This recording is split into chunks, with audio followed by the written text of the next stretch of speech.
Everybody.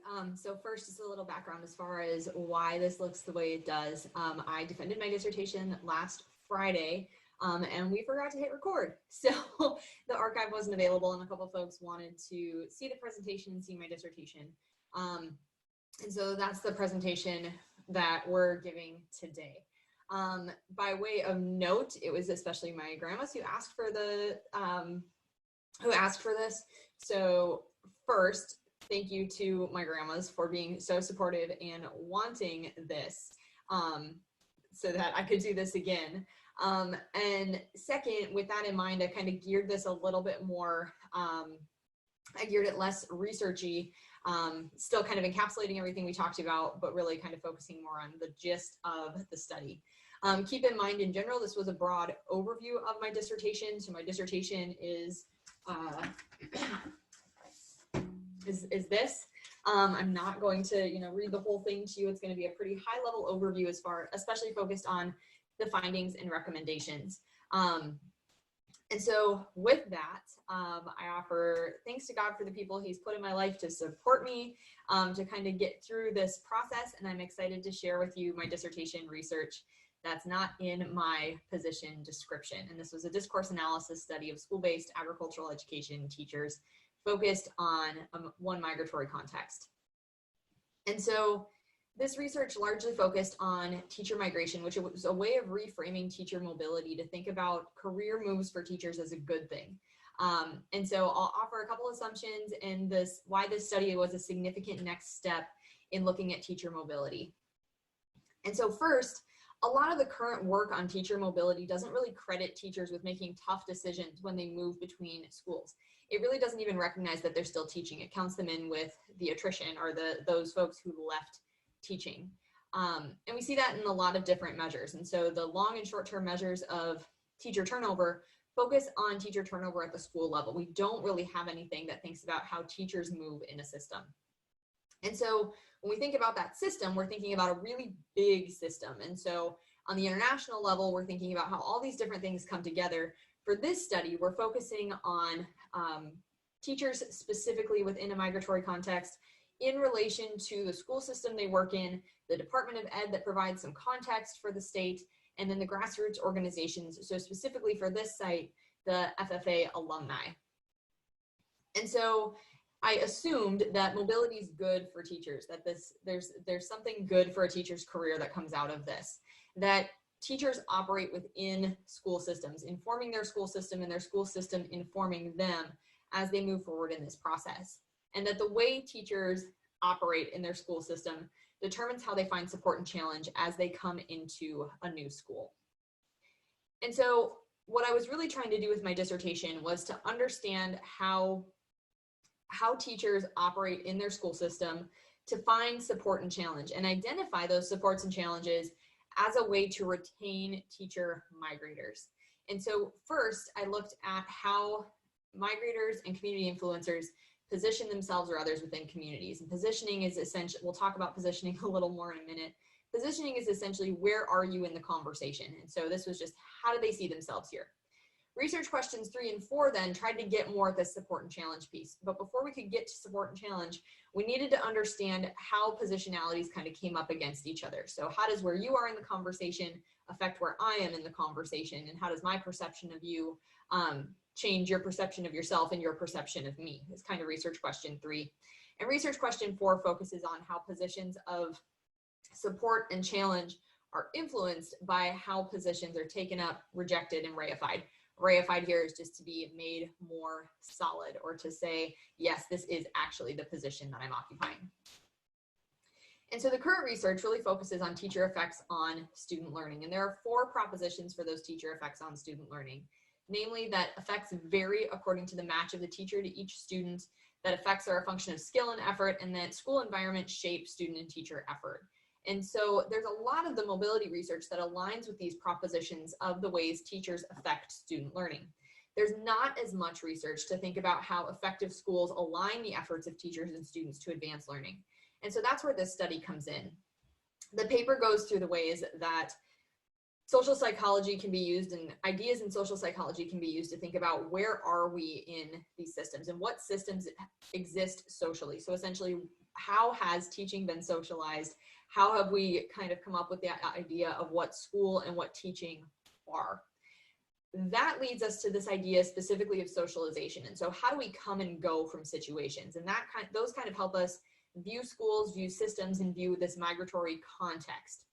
But they don't tell us, social psychology and socialization don't really tell us how people interact within those. And that's where positioning theory comes in. Positioning is really trying to understand how are people taking up the process and how are people locating themselves within the constructs of what school is and what it means to be a teacher. And so positioning simply is where do we put ourselves in the conversation? And so when we think about where are migrators in this conversation, from the literature and kind of merging social psychology and positioning together, we see that the community positions the previous teacher, that positionality is applied to the new teacher. So however the community saw the previous teacher, that's how they see the new teacher. How that teacher takes up the positions the new community puts them in kind of determines then how compatible the community is going to see that new teacher. And so that's a lot of how we're thinking about migration and how we're thinking about teachers coming into communities for the intent of this study. And so to actually get at this and try to answer those research questions, I use positioning theory. We'll talk about the assumptions of positioning theory, the theory itself, and then the trustworthiness of the methods that I employed, as well as the context and the limitations of this study. And so to put positioning into practice, and this is the work of Davies, Harré van Langenhove, even some of the work of Marinova that looks at how do we bring social constructionism together with post-structuralism. But essentially, we're recognizing with our first three assumptions, just where are teachers operating? And so recognizing that schools are embedded in communities and that there are ways that we think about school as a society. We have specific ideas about what school is. In that same way, the same sentence may perform several different speech acts with several conversations proceeding at once. And so in the findings for the paper, there are places where the same speech events occur multiple times, or they're used to provide evidence of different positions. And that's because in any speech event, we're negotiating where we are. Some of this is a little bit weird negotiating where I am in this conversation because there's not an audience in front of me. And relatively speaking, my audience could be incredibly broad should I choose to post this video as unlisted and findable for everybody. And so when we think about that one-way conversation, where am I in that conversation relative to the literature, relative to my audience, and relative kind of to my own line of inquiry and the teachers that I'm trying to serve? That also recognizes then that every conversation is a discussion of a topic and a telling of personal stories. And so in recognizing the experiences that teachers brought into this study by participating, this was all a very personal endeavor for them. This was something they were very invested in and involved with. Assumptions 4, 5, and 6 tell us a little bit more about where I am in this study and recognize the necessity for me to be so involved with my research site that we'll talk about in the next slide. And so first, it's recognizing that telling is determined based on where people are in the local expressive order. And this local expressive order is just saying that there's context specific to this site, even more specific than just the bigger ideas of what school and what teaching are. And so it was important for this research study that I had some familiarity with this local expressive order. It's also important to recognize that words only carry meanings in their context, use, and prior knowledge. So even the words I'm using now may not mean anything if you don't have much of a background with positioning theory. They may not mean anything when I say, especially SBAE and school-based ag ed. Why don't you just say ag teacher, or why don't you say FFA teacher or FFA advisor? Recognizing that those words only carry meaning when somebody has context to use them. And so it was important again for this site that I had some context relative to my research site and participants. In addition, those speech episodes are not standalone occurrences. They don't just get put out into the ether from nowhere. There's a lot of experience closely associated with the context of a given situation. And so again, that I was embedded with this site, or I had familiarity with the site, was a really integral piece of this study. And so my study site was my former high school where I taught, and that was North Plains Consolidated High School, and I engaged 3 former teachers in the process of this study. You'll notice that I've included myself here. I was not a research participant, but I was a former teacher here, and I want to make sure that that's acknowledged and clear. You'll also see that that fourth teacher is grayed out. We had 3 teachers at the start of this study, and then between the findings and conclusions, that teacher withdrew her participation from the study.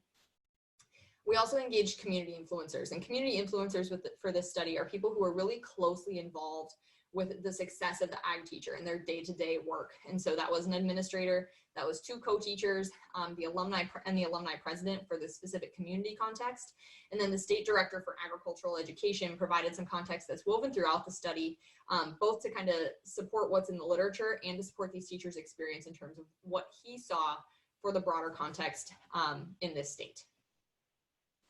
And so to do this and kind of figure out, what does this look like? What does positioning theory look like? I drew largely on a framework from Lisa Patel Stevens' work in critical discourse analysis that looks at how do we engage participants in this really community-oriented approach. And so first we started with these initial interviews, thinking about how do we just kind of capture the speech episodes? What are the episodes of migration? So how did you come to teaching? How did you move between the different schools you were in? How did you process success in those schools that you were at? And how do you kind of process where you are now, whether you're in the classroom or not? From those initial interviews, I did some rough positioning in my own reflective process to think about what are the positions? How are you taking up different things in the way you're talking to me about your experience? And then we did some follow-up interviews. So we went back to the initial interviews, looked at those episodes, looked at my interpretation of the rough positioning, and asked the participants to make meaning out of the positions that we identified. And so that was a process both of validation of saying, yes, this is a position I was in, no, I didn't see myself that way, and a position of kind of meaning making around these different positions. And so what did it mean to be in a given position? And that really constructed what Lisa Patel Stevens calls a meta language. And a meta language is kind of how do we talk about the experience that we had? Not just how do we talk about it, but how do we talk about talking about it? And so that gets to that piece as far as answerability in terms of the meta language, and then also the relationship that I had to have with my participants to kind of do a study at this level. In addition, I also I took those 3 things and I did a data mapping process. And so I mapped the rough positions against the initial interview speech episodes and the meta language where we were talking about those speech episodes, as well as orders and types of positioning. And so that put together this data map that essentially kind of accounted for my own positionality within the site, saying how do we account for everything the participants talked about? So it's less my interpretation, but while still accounting for my own positionality within the site. That data mapping was sent back to participants for confirmation. This was probably the first confirmation stage of the process, where they made sure that that what we had captured was reflective of their experience. And from there, I coded the data into the positions and broke those positions then into themes. Those themes then generated the findings, and the findings were sent back to participants to try to work together to develop some conclusions. And so reflexivity was engaged throughout the process in our co-iterative analysis, constantly going back to participants, trying to make sure that I wasn't interpreting their experience, but giving them an opportunity to interpret their experience through a shared reflective process. And so, as with most qualitative studies, there is a limitation in terms of the scope of inference. I am not trying to generalize beyond this population, but this was an interesting piece, and one of the things about positioning theory is that we see difference as interesting rather than as deviant. The other thing that was important to note as a limitation is recognizing my own bias relative to this site, but recognizing that the methods that I chose to employ really engage with that bias and make the bias a really important part of the study rather than trying to say I don't have any or trying to cast it off. Keeping in mind then that this is not an organizational analysis as much of the teacher mobility literature is. This is not an approach to specific systems of migration, and this is not a study in teacher effectiveness. This is a study, however, thinking about autobiographical reflection. So how do participants talk about stories from their own lives? And how do they discuss those positions back to me as the researcher? There's also the reminder here that any tellings are fictions. We all have our own interpretation of the way something happened and occurred. And so any representations of participants from each other are their own tellings from their experience. Especially recognizing that the participant that dropped, while she's represented here, that's not representing her experience, that's representing others' experiences with her. And that's a really important piece to keep in mind as we move forward. And so research question 1 was really looking at how do migrators position themselves in this context. And we have 4 themes here, really thinking about where people were in this conversation. And so the first theme, this is where I'm meant to be, kind of embodies positions that recount a sense of belonging, being desperate, being committed, being connected, being supported. The second theme kind of thinks about how teachers wrestled with the ways they position themselves and were positioned in their institutional roles, so that they were teachers and they were advisors, but they were also up for the challenge of both of these roles while being an imposter in these roles and surviving doing all the things these roles involved. In addition, though, they were well equipped to do the job. So they had the dispositions that made them good teachers. They were considerate, they were builders, they were resourceful, they were experienced. And finally, each teacher kind of saw himself or herself as special. So kind of this positioning as unique, as visionary, as refreshed, as lucky, as autonomous. And kind of in this broader positioning as special was especially likely to be impinged on by others or have others kind of come up against this as they move forward. And we'll talk more about that in questions 3 and 4. So overall, thinking about research question 1, these 4 themes kind of come together to suggest that teachers position themselves as capable, well-disposed visionaries who belong in their roles in their communities. They also position others as available for support, but not necessarily doing enough to account for the unique roles of being an ag teacher and an FFA advisor. Research question 2, on the other hand, looked at the community influencers. And by way of reminder, those community influencers are folks who are closely involved or have close connections to the success of the teacher and the ag program. And so 4 themes kind of came through here as well. And the first one, thinking about we're all doing the best we can, is kind of captures the idea of recognizing the work, but it also sees challenge as part of the job for which an ag teacher must be prepared. And so community influencers position both themselves and their ag teacher counterparts as survivors, as challenged, as overwhelmed, as imposters, as managers, as experienced. And it's especially interesting, as you'll notice, there are some commonalities in research questions 1 and 2 as far as the types of positions people were using in this setting. And we'll talk about how those came up against each other in research question 3.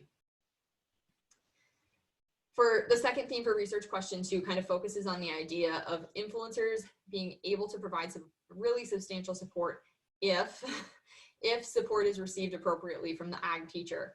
And so influencers were really seeking connection, seeking ways to provide support, but had really strong resentment around missed opportunities from those they were trying to help. In addition, there were some double standards. And so the expectations suggest ag teachers should be in this continuous state of development while leaning on the community for program expectations and support. But at the same time, teachers should operate autonomously in individuals. And so this made a really challenging landscape for ag teachers to navigate. And finally, the last theme for research question 2 kind of focuses it on this all-in approach to reciprocal investment. And I'm thinking about reciprocal investment as an equal or greater display of commitment from those invested as those investing. And so for research question 2, this kind of comes down to community influencers specifically positioning ag teacher migrators based on the ways they interact with support and understanding. So if a community member offers support, an expectation of the support being used follows. And that's seen as a means of conveying investment in the community for the ag teacher, and that's expected in return as the ag teacher invests then in the community. So research question 3, first, before we dig in, is I need to kind of clarify the ways I use the data here, because we're not just looking at codes and what the codes are anymore. We're looking at how do those different themes and how do those different positions kind of come up against each other. And so to figure out where people were with their positions and what they were doing with others' positions, I mapped the codes, definitions, and aligning positions of each group against each other. And so that kind of boiled down to 3 themes. The first of which you see the most positions in, and that's the ag teacher positions on the left and the community influencer positions on the right. And so this is kind of how ag teachers position themselves and how community influencers were positioning those ag teachers. And so conflicting requirements largely deals with assigning roles and responsibilities to oneself and others. And so there are kind of these interactions of intent and intention as people try to figure out what are the right things that I need to be doing. And if the right things weren't the same things identified, there was some conflict as far as what should the ag teacher be doing, which can make it really which did make it difficult for the ag teacher to know they were doing a good job. The second theme for this research question focuses on the ways people feel equipped to take on challenges with autonomy, or that they really feel the weight of others' positioning as an imposed limit on their ability to meet their goals. And so the interesting finding here is more with the not than with the is. That migrators and community influencers both took up these positions, but only community influencers positioned their ag teacher counterparts in this way. And there's some tension there in terms of the courtesy that's extended when you see somebody else as a survivor or as resilient, or when you don't and you only see yourself that way. And so that was a really important piece of this I can and I will theme. And finally, for research question 3, thinking about all my love and support. So being in this position of to support or be supported is this very interactional endeavor of showing investment in a person, location, program, or community. And it boils down to, do community influencers position ag teachers as equally invested rather than just merely invested? Because anything less than uptake and reification is a pretty harsh rejection of support. And so within research question 3, this makes a really interesting landscape for ag teachers and their community influencers to navigate. That comes in with the expectations from community influencers on migrators, because they're numerous and varied. Also recognizing that survivorship and autonomy are kind of at odds with each other, especially in extending the courtesies of those positions, and understanding what it means to be to receive support, and receive support in a way that it's perceived as received by others.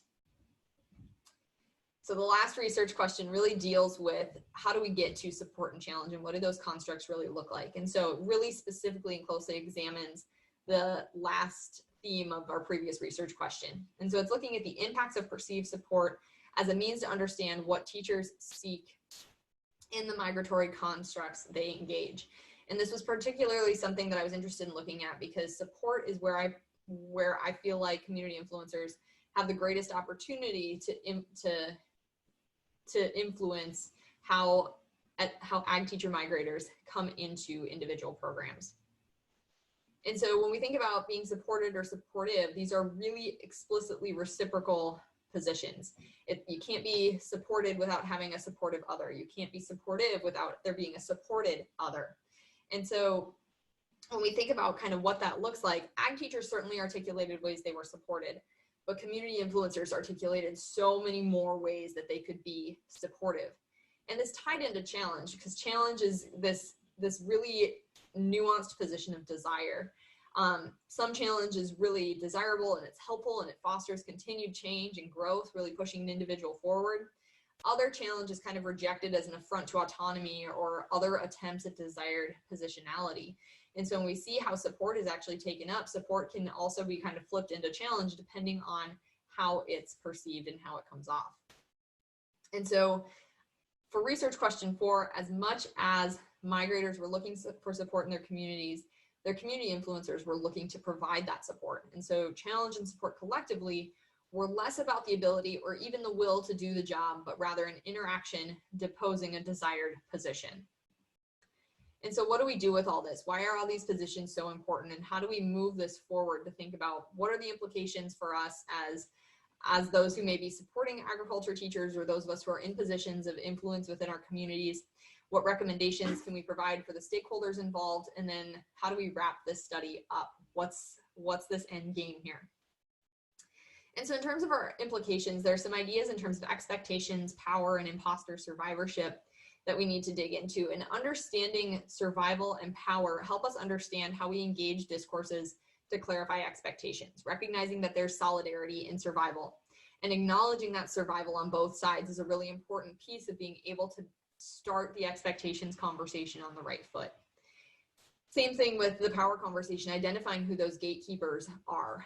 The state director for Ag Ed talked about that a lot, as far as who are those gatekeepers in the community and should they be the gatekeepers? What is the expectation around the gatekeepers in that community? And how do we really identify our gatekeepers toward retentive agency or toward keeping ag teachers in those communities? And so that really involves, for those of us involved with influencing teacher support, that means we need to really ask ourselves, what do we expect of ag teachers and migrators? Where do those expectations come from? And which continuous expectations do we hold across teachers, and which ones do we let go when new teachers come into the context? And so that's really asking us to think about, how do we engage discourses to clarify the expectations for everyone involved? And so the recommendations largely focus around embracing mobility, which is a big shift for education as a profession. It's a shift for agricultural education. And so some of the recommendations here may kind of come up against what we know about teaching and how teaching currently exists, how school currently exists. And so there might be some things that are a little disruptive as you see these as far as what we're asking people to think about.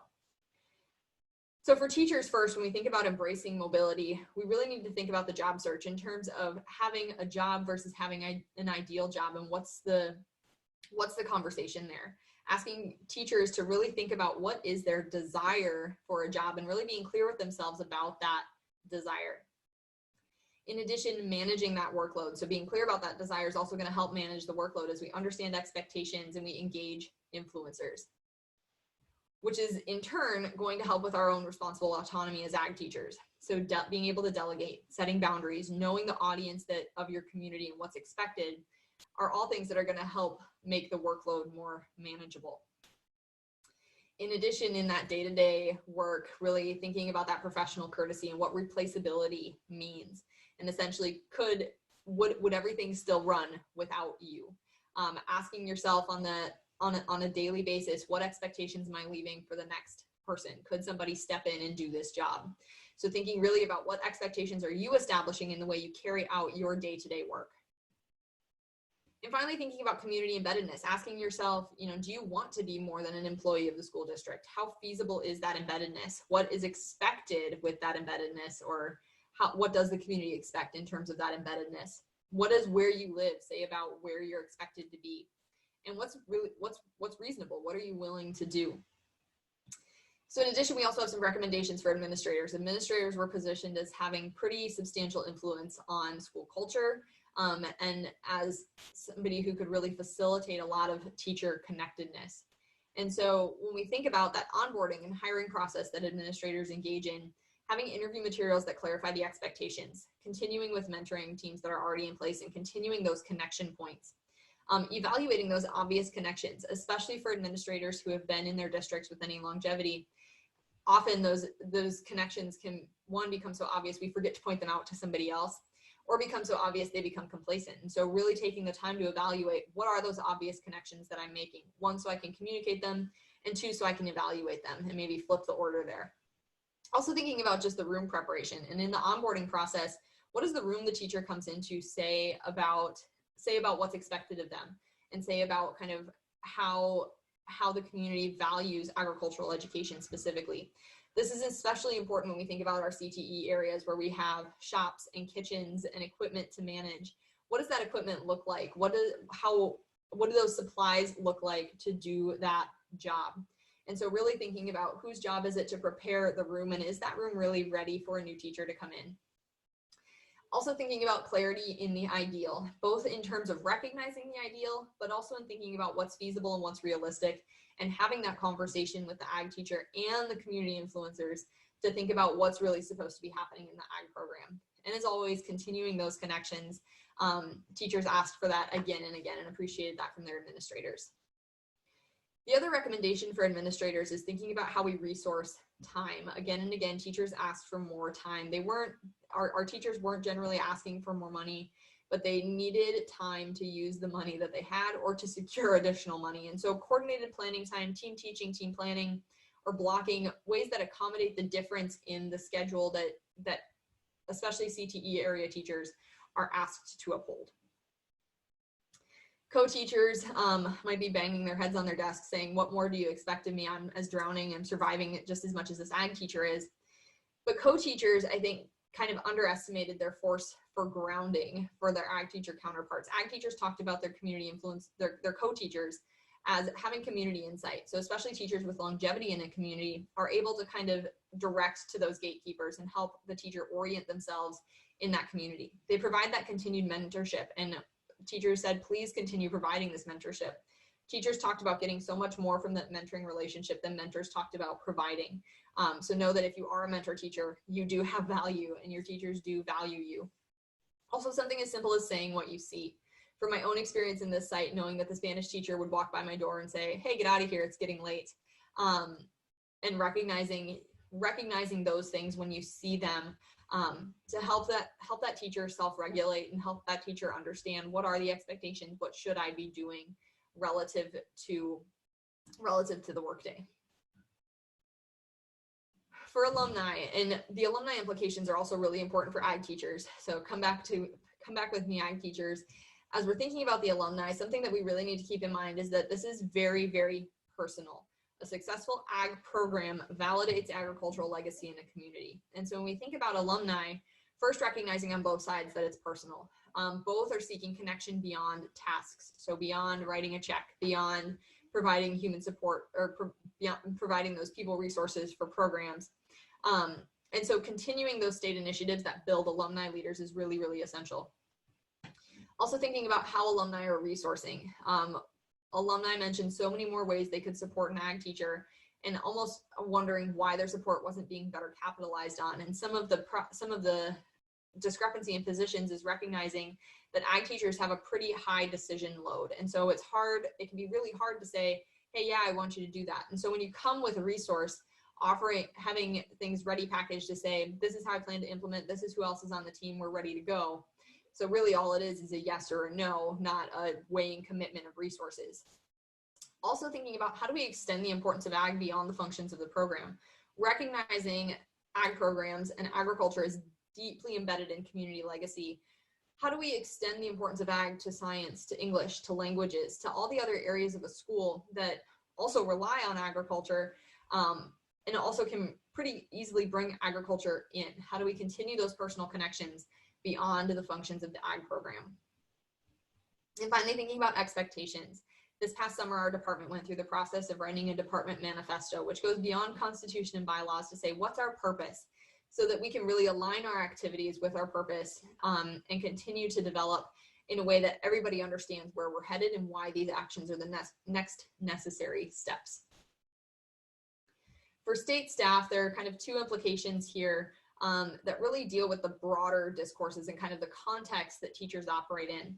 The first is thinking about the purpose of agricultural education. And so communicating that very clearly at the state level to align policy and program implementation so that ag ed doesn't become a catch-all. Also thinking about program model. When we think about FFA and SAE, we talk about this intracurricular program model, but we don't always know what that means or how that should be enacted. And so thinking about first defining it, but also understanding how we engage that model within the curriculum. Within the curriculum means that we get this done in an 8-hour day if we're truly going to be intracurricular. And so really evaluating what that looks like and how teachers can do that.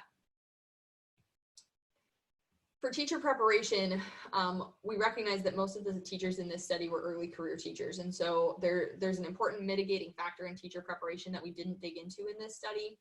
But it's also important to think about, as a lot of the study deals with support and challenge as teachers come into new school settings.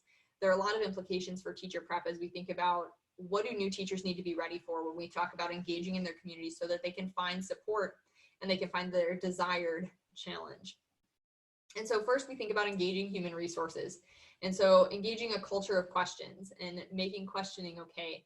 Having plans of engagement. So how are our teachers leaving our universities really ready to engage their communities and the resources that are available within their communities? In addition, reframing that employment conversation. Instead of, this take the first job, choose the second, how do we really make sure we talk about the challenge of moving and recognize that geography doesn't necessarily eliminate challenges in our teaching?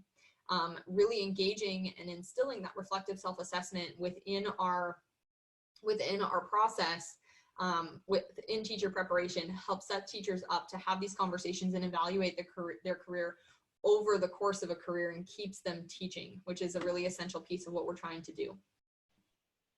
In addition, building opportunities. So building resilience through networks and helping teachers in our pre-service programs establish that network of support, establish that network of resources so they know who to ask when they're having that tough time in the classroom. They have those mentors already built in, and so that we're really building resilience through networks. Finally, we're thinking about educational research, and the major intent of this study is to kind of work towards understanding support and challenge within these migratory contexts. There's also a need for a theory of teacher migration. And so first, thinking about that support and challenge, recognizing that within this study, community influencers and teachers talked about support and challenge the same way. So there were the same things that made up support and challenge in terms of the actions, but what made it supporting or challenging was the mitigating position, or the interaction between the teacher engagement and the co-teacher connection, or the state staff messaging and the community investment. That's what moved individual actions as a construct of support or a construct of challenge. And so really embracing the understanding that the interaction determines the outcome is a really essential piece of understanding this initial conceptualization of teacher support and teacher challenge as constructs. In terms of a need for a theory of teacher migration, there's not a theory right now that focuses on the teacher. There's plenty out there to focus on the school system, but additional work is really needed to understand where we go from here in terms of understanding how teachers move across a career. For educational policy, we really need to kind of think about first the varied interpretations of the purpose of agricultural education. Those are outlined in the paper, but we really need to think about, we also need to think about that despite the purpose of ag ed, there are some implications for educational policy that we need to consider. And so the first being resource availability, thinking about cost, time to implement, time to secure funding and tracking. There's this maybe false sense of resource availability, that things are available if teachers have the time or the resources to get them, which are the exact teachers that need the resources that are provided. And so evaluating the ways we provide resourcing to teachers and the ways that we continue to support classrooms is going to be a really essential piece moving forward. In addition, thinking about career stagedness, and stagedness here is outlined pretty extensively in the paper, but thinking about stagedness, recognizing that teachers really don't have any means of upward career mobility apart from leaving the classroom. So going to administration or going to post-secondary. The only other way for them to really better their position is to move between schools. And so thinking about that and recognizing that a lot of what we talk about in teaching is this necessity of sink or swim when you come into a new school. And I would ask us to question that, and question that do you really need to sink when you come into a new school? How do we compensate experience as a profession for education? And how do we accommodate inexperience rather than penalizing it? How do we continue to build teachers? Also recognizing that means accommodating mobility. There's a disproportionate loss for incoming teachers to a district when they go back on the pay scale between districts. And that makes for limited recruitment options for schools trying to secure an experienced teacher. Often schools lose an experienced teacher that's replaced with a less experienced teacher because of what happens with the pay scale when teachers move between schools. And so we really need to think about the ways we accommodate mobility in our policy, in our contracts, and our staffing. That also means thinking about our teaching contracts. And so do our teaching contracts for CTE teachers, where they have these organizations that are very closely associated with their curriculum, do their teaching contracts reflect the value of SAE and FFA that are really voiced within the community and voiced by the school board? Are teachers being compensated for the value they're expected to provide? And is the difference in their teaching load being accommodated? Or are they being compensated the same way for teaching five times more content in the same amount of prep time? It's a really important piece that we need to consider in our teaching contracts when we think about especially our CTE teachers. But across the board, if our teachers are teaching different content areas with the same amount of prep time, we really need to consider what that means for our teachers. And so really what we're thinking about for this study is that the context of teacher migration presents these positions within the constructs of support and challenge, but is really exposing a pinch point as we think about school challenges individually and as a system, and the broader system of education as communities work to position someone new. And so I conclude with a challenge to those who are in a position to influence support of migrating teachers, to say, what are you going to do with these exposed positions to support the teachers that you work with?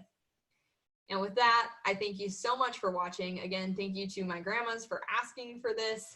It was fun to kind of go back through and do this again. And I would welcome any questions. I would be excited to engage with you further on this topic as you're willing.